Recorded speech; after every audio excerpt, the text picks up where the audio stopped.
Hello সবাইকে, কেমন আছো সবাই?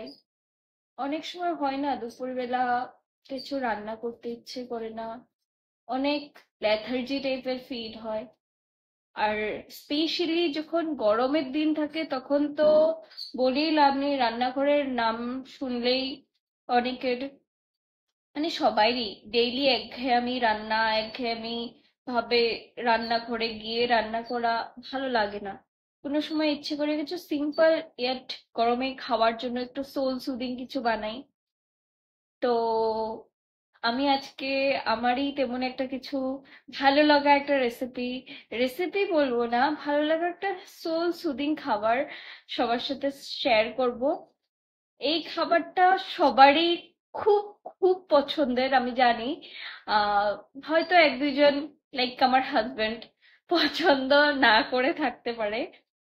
আজকে যে খাবারটা আমি রেডি করব এটা অনেক একটা পুরানা রেসিপি, আমাদের পূর্বপুরুষ, আমাদের বড়রা যারা আছে, দাদু ঠাম্মা, তাদের দাদু ঠাম্মা তবে থেকে চলে এসছে। আর গরমের দিনে তো এটা খুবই সবার খুবই প্রিয় খাবার। এটা বাঙালিরা বলেই না, অ্যাসামিস বলো, আলাদা আলাদা স্টেটেও নিজেদের নিজেদের স্টাইলে এই খাবারটা সবাই খায়। আর আমি যতটা দেখেছি সবার এই খাবারটা খুবই প্রিয়। তো আমিও কিছু কিছু জিনিস অ্যাড করে আমার এই আজকের ডিশটা রেডি করব। তোমরাও এক্সট্রা যদি কিছু অ্যাড করে থাকো যেগুলো আমি অ্যাড না করেছি, আমাকে কিন্তু প্লিজ জানাবে।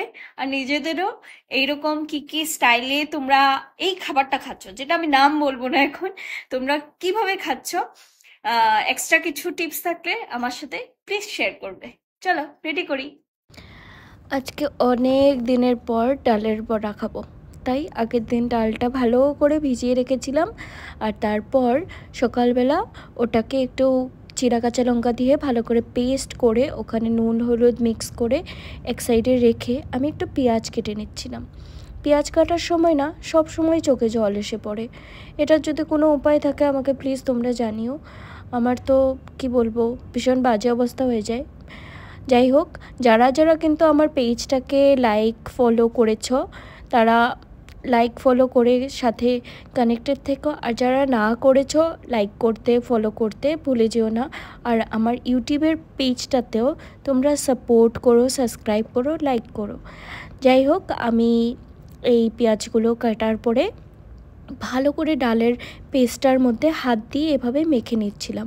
হাতের মাখার মতন টেস্ট চামচে মাখা বা হাতা দিয়ে মাখাতে আসে না, তাই আমি হাত দিয়েই চেষ্টা করি এভাবে মেখে নিতে।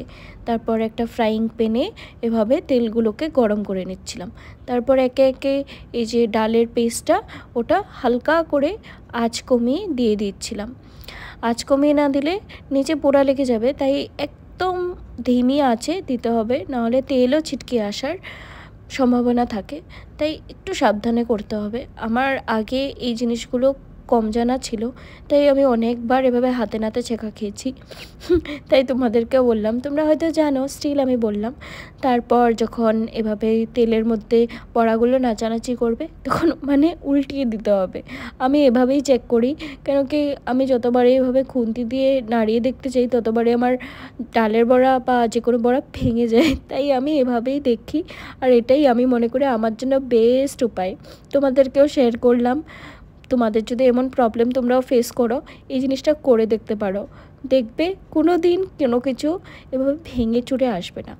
এবার 2টা মাছ ভেজে নেব। তোমরা যদি ভাবছো আমি ডেলিকার মতন ওই মাছ ভাজা আর ডালের বড়া দিয়ে ডাল ভাত খাবো, তা কিন্তু নয়।